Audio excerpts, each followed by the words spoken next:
नमस्कार, मी राजेंद्र तिडके आणि आपण पाहतात युवा दर्पण लाईव्ह। सुरुवातीला पाहूया आता आजच्या ठळक घडामोडी। पेपर फुटीमुळे नीट परीक्षा रद्द, 23 लाख विद्यार्थ्यांनी दिली होती परीक्षा, आता सीबीआय चौकशी होणार।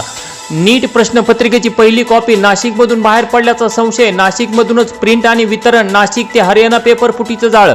राष्ट्रवादीच्या कार्यकारिणीतून तटकरे पटेल गायब, जनरल सेक्रेटरी म्हणून पार्थ आणि जय पवारांचा समावेश आणि शरद पवारांची सर्वपक्षीय बैठक बोलावण्याची मागणी। मोदींना म्हणाले, राष्ट्रीय हिताच्या प्रश्नावर सर्वांना विश्वासात घेऊन निर्णय प्रक्रिया राबवा। आणि आता बातमीपत्र बीड जिल्ह्याचं आणि राज्यातील इतर घडामोडींचं सविस्तर। सुरुवातीलाच बातमी भीषण अपघाताची।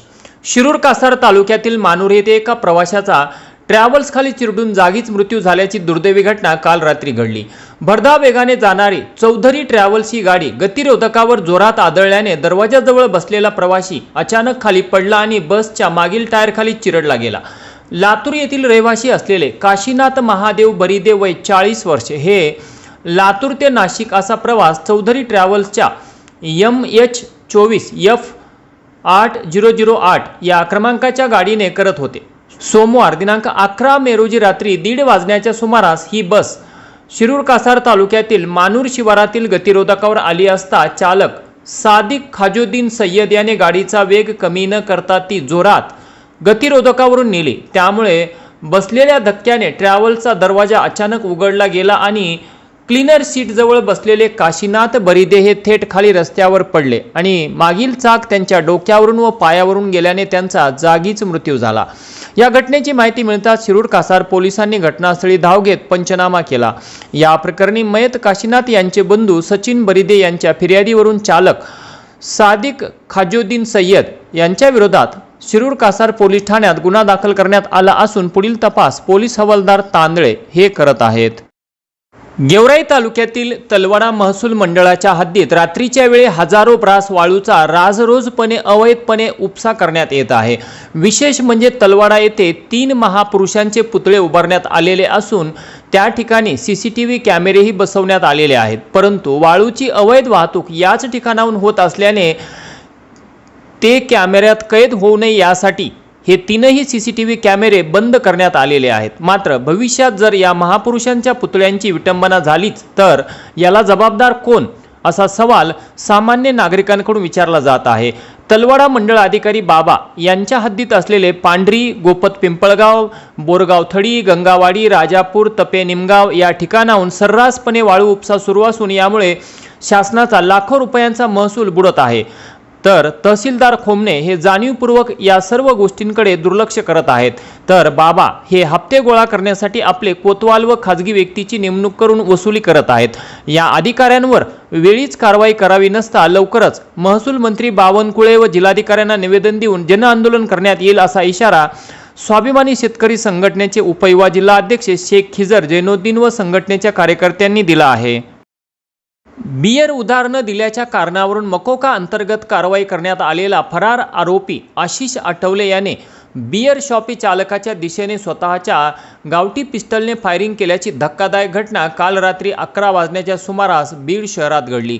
तर गोळीबाराच्या घटनेनंतर पळून जाण्याच्या प्रयत्नात असलेल्या आशिष आठवले याला बीड LCB आणि बीड शहर पोलिसांच्या टीमने शिने स्टाईलने पाठलाग करून पकडण्यात यश मिळवले।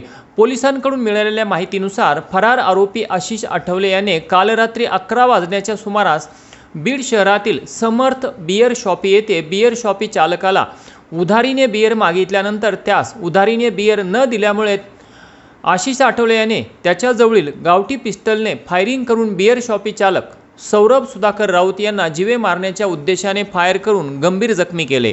त्यावरून आरोपी आशिष आठवले याच्यावर बीड शहर पोलीस ठाण्यात कलम 109, 352, 351(2) BNES सह कलम 3/25 प्रमाणे गुन्हा दाखल करण्यात आला। सदर घटनेची माहिती मिळताच पोलीस अधीक्षक यांच्या आदेशावरून बीड LCBचे PI श्री शिवाजी बंटेवाड व त्यांच्या टीमने तसेच पोलीस ठाणे बीड शहरचे PI शीतलकुमार बल्लाळ आणि त्यांच्या टीमने सदर गुन्ह्यातील आरोपी आशिष आठवले याचा बीड शहरात शोध घेतला असता LCB पथकास आरोपी आशिष आठवले हा कबाड गल्लीतून मोटारसायकलवर बसून जात असल्याची माहिती मिळाल्याने सदर पथकाने त्यास पकडण्याचा प्रयत्न केला असता तो पळून जात होता, परंतु LCB पथकातील पोलीस अंमलदार अशफाक सय्यद यांनी पळून जात असलेल्या आरोपीस घट्ट मिठी मारून त्यास पकडले व त्याच्या ताब्यातील गावठी पिस्टल आणि एक जिवंत काडतूस तसेच एक रिकामी पुंगळी ताब्यात घेण्यात आली। दरम्यान गोळीबार करणारा आशिष आठवले याच्या विरुद्ध सन 2024 मध्ये बीड शहर पोलीस ठाण्यात विविध कलमानुसार अत्यंत गंभीर गुन्हे दाखल असल्याने त्याच्यावर मकोका लावण्यात आला होता। नमूद गुन्ह्यातील इतर सर्व आरोपींना यापूर्वीच अटक करण्यात आली होती, परंतु आशिष शामराव आठवले हा गुन्हा घडल्यापासून फरारच होता। तो वारंवार त्याचे राहण्याचे ठिकाण बदलत असल्याने तो मिळून येत नव्हता। फरार आरोपी आशिष आठवले याने काल रात्री बीडमध्ये येऊन पुन्हा गोळीबार करून बियर शॉपी चालकाला जीवे मारण्याचा प्रयत्न केल्याच्या घटनेने बीड शहरात एकच खळबळ उडाली असून सदरील घटनेनंतर तो पुन्हा पळून जाण्याच्या तयारीत असतानाच त्याला पोलिसांनी गजाआड केले।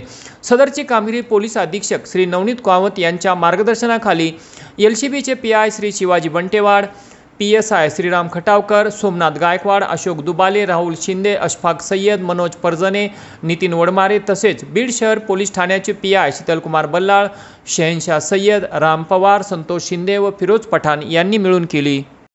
गेवराई तालुक्यातील सावळेश्वर येथे अवैध वाळू उपसा करणे थेट एका तरुणाच्या जीवावर बेतले असून काल दिनांक 11/5/2026 रोजी रात्रीच्या सुमारास एका हायवामध्ये वाळू भरत असताना लोडरच्या खोऱ्यातून एक मोठा दगड निसटून थेट डोक्यात पडल्याने सचिन पुरी या तरुणाचा मृत्यू झाल्याची धक्कादायक घटना घडली असून या घटनेनंतर परिसरात संतापाची लाट उसळली आहे। हा अपघात नसून महसूल प्रशासनाच्या निष्क्रियतेमुळे गेलेला बळी आहे असा संतप्त आरोप परिसरातील ग्रामस्थांकडून केला जात आहे। काल रात्री सावळेश्वर येथे गोदापात्रात लोडरच्या साहाय्याने अवैधरित्या एका हायवामध्ये वाळू भरत असताना लोडरच्या खोऱ्यातून एक मोठा दगड डोक्यात पडल्याने सचिन पुरी हा तरुण रक्ताच्या थारोळ्यात पडला। त्यानंतर त्याला तातडीने उपचारासाठी छत्रपती संभाजीनगर येथे हलवण्यात आले, मात्र उपचार सुरू असतानाच त्याचा मृत्यू झाला। दरम्यान सचिन पुरी यांच्या मृत्यूमुळे सावळेश्वर येथील गोदापात्रात रात्रीच्या वेळी मोठ्या प्रमाणात अवैधरित्या वाळू उपसा व वाहतूक होत असल्याचे अधोरेखित झाले आहे। या घटनेच्या एक दिवस अगोदरच महसूल पथकाने अवैध वाळू वाहतूक करणाऱ्या हायवा चालकांकडून पैसे घेऊन वाहने सोडल्याचा आरोप करणारा व्हिडिओ सोशल मीडियावर चांगलाच व्हायरल झाला होता। सावळेश्वर गोदापात्रात अवैध वाळू उपशाबाबत यापूर्वीही अनेक वेळा तक्रारी करण्यात आल्याचे स्थानिक नागरिक सांगत आहेत, परंतु पोलीस प्रशासन आणि महसूल प्रशासन यांच्या दुर्लक्षामुळेच हा प्रकार खुलेआम सुरू असल्याचा आरोपही स्थानिक ग्रामस्थांकडून करण्यात येत आहे।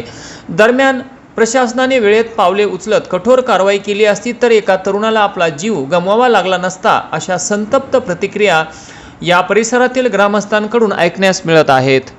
आणि याचबरोबर आजचं बातमीपत्र संपलं। उद्या पुन्हा भेटू काही नव्या आणि ताज्या घडामोडींसह। तोपर्यंत पाहत राहा युवा दर्पण लाईव्ह चॅनल, लाईक करा, सबस्क्राईब करा आणि खाली दिलेल्या बेल आयकॉनला प्रेस करा। तोपर्यंत नमस्कार।